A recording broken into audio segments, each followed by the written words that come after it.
Pressure and it's measurement fluid का एक topic होता है। इसमें बेसिक यूनिट्स जो हैं 8 यूनिट हैं। इन्हीं के बारे में कंपेरिजन करके पूछता है कि कौन ज़्यादा है कौन कम है। क्वेश्चन में यही आएगा, तो इसको बहुत ध्यान से देखिएगा। जो प्रेशर की यूनिट होती है न्यूटन पर मीटर स्क्वायर होती है, एसआई यूनिट होती है। ठीक है, ये एसआई यूनिट है, ये एसआई यूनिट है। इसके बाद पास्कल, न्यूटन पर मीटर स्क्वायर, मोस्ट इंपॉर्टेंट यही है। इसी में सभी यूनिट को कन्वर्ट करेंगे, तो इस वजह से आप इसको जरूर याद रखें, न्यूटन पर मीटर स्क्वायर। इसके बाद एटीएम, कई बार पूछेगी एटीएम, एक एटीएम प्रेशर, दो एटीएम प्रेशर, तो 101,325 बोला था ना, पास्कल में चेंज करेंगे, तो इसको इसी में याद करना, 101,325 पास्कल। और कभी कभी पूछेगा एटीएम को हाइट में बताओ, तो 76 सेंटीमीटर या 760 mm पर जी। एटीएम को अगर PSI पाउंड पर स्क्वायर इंच में अगर करोगे 14.7 रहेगा।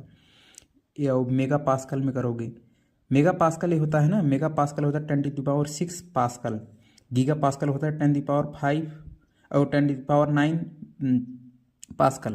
तो ये जो दो चीज़ें याद कर लेना, मेगा पास्कल गीगा पास्कल। तो हम थर्ड यूनिट पे थे एटीएम, अब फोर्थ यूनिट पाएंगे बार। एक बार होता है 1,00,000 पास्कल, 10⁵ पास्कल। इसके बाद आ जाएंगे KGF पर सेंटीमीटर स्क्वायर, इसको एक साथ में पढ़ना है, किलोग्राम फोर्स पर सेंटीमीटर स्क्वायर। इसको जो कन्वर्ट करोगे तो 98,000 न्यूटन पर मीटर स्क्वायर आएगा, मतलब 98,100 पास्कल आएगा। क्योंकि एक पास्कल जो होता है 1 न्यूटन पर मीटर स्क्वायर होता है। नीचे याद करना मीटर स्क्वायर है, तो 98,000 न्यूटन पर मीटर स्क्वायर। हम 5वीं यूनिट पढ़ रहे हैं। 6वीं यूनिट पे क्या होता है, पाउंड पर स्क्वायर इंच। पाउंड जो फोर्स होगा पर स्क्वायर इंच पे कितना पाउंड फोर्स लग रहा है, वही वो PSI इसको बोलते हैं, PSI इसको आता है।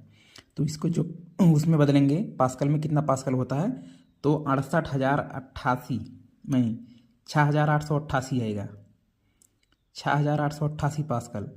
इसमें कितना आएगा, 98,000। 98,000 कौन था, KGF वाला था। PSI वाला कितना आ रहा है, 6,888। इसके बाद आ जाएंगे एटीएम, तो याद ही किए थे कि एटीएम के 14.7 PSI में चेंज करेंगे तो इतना आएगा। इन टर्म ऑफ हाइट 7वां आ जाएगा, रो GH।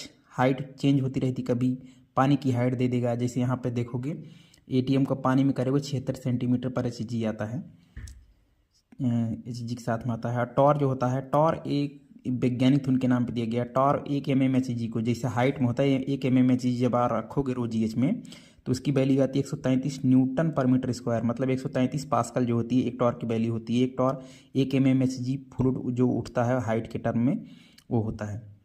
तो बेसिक जो 8 यूनिट थे वो आपको बता दिए हैं। इसी से बार बार क्वेश्चन आता है।